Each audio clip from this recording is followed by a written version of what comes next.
Hey, Marty Norris here, and I am excited to talk to you today about why you need to have regular team meetings.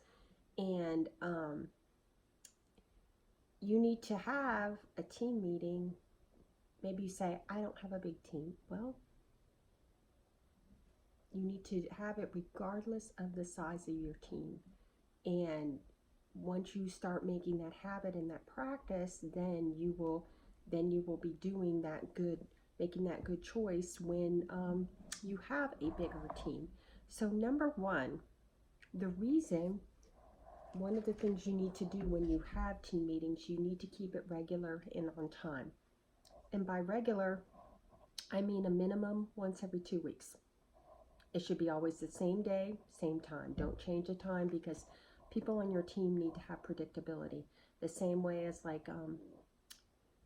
we have a business and we have 3 full-time employees and or close to full-time, and but the business, we've seen this last year some really good growth that we've been working for a long time.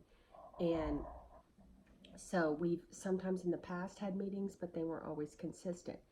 And one of the things that people may say is, oh, if you have it every week, then they get bored with what do you have to talk about. But there's always something that each week is not the same. So one of the things is that either have it once a week or have it every 2 weeks. Don't wait longer than that, because when there are issues that need to be addressed, you need to do it promptly. And the longer you wait, then things just fester. And people, when you have it, like say every 2 weeks at a set time, like ours is going to be on Fridays at 7 o'clock, just because our guys that work out in the field, they've got to get out quickly so they're not stuck in traffic.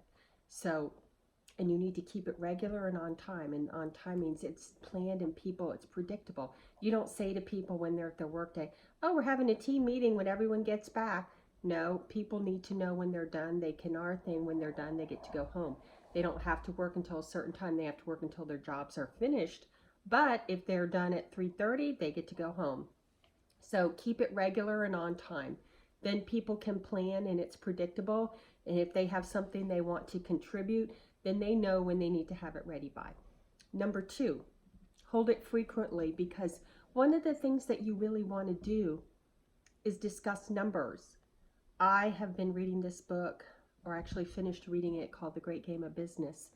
And the book is probably 25 years old, but the guy talks about how he changed certain things in his business. And when you really give your employees the numbers of everything of what your business is doing, you don't need to hide. You tell them so you give them the numbers, and then they see what you're doing every single week. So hold it frequently so you can discuss the numbers, because if you're not, then people are like, well, what are the numbers? Or if there's a goal they're working towards, the more that you have, like a score sheet of this is what's going on, people, it's easier for people to remember, and then they can keep it in forefront so they know, okay, did I reach my goals this week? How am I doing? And they need that regular update. So a minimum every 2 weeks at the same time, or every week at the same time.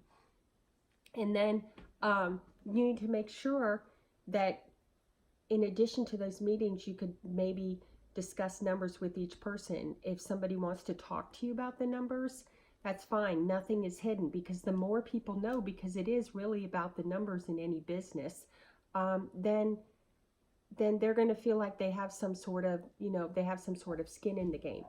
And I feel like I digressed a little bit, went more on our brick and mortar business, but this is the same for a network marketing team.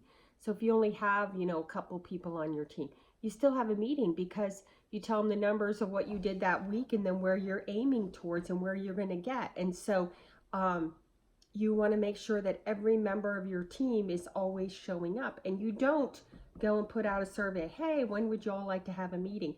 No, you put it when it's convenient for you as the leader, but reasonable, and then the other people can, and then they will know and they can be ready for it. And so the main thing about these says predictable at a set time, and discuss the numbers, because the numbers are the most important thing to drive business. Yes, people are there, but people drive the numbers. So remember, even if your team is small or large, have a meeting, keep it predictable, and remember to always discuss the numbers. And so anyways, I hope that you found this helpful. If there's something else that you would like me to talk about, please message me, marthalnorris@gmail.com, or you can drop a comment below, and I will glad to get back with you. And you have a great day. Thank you.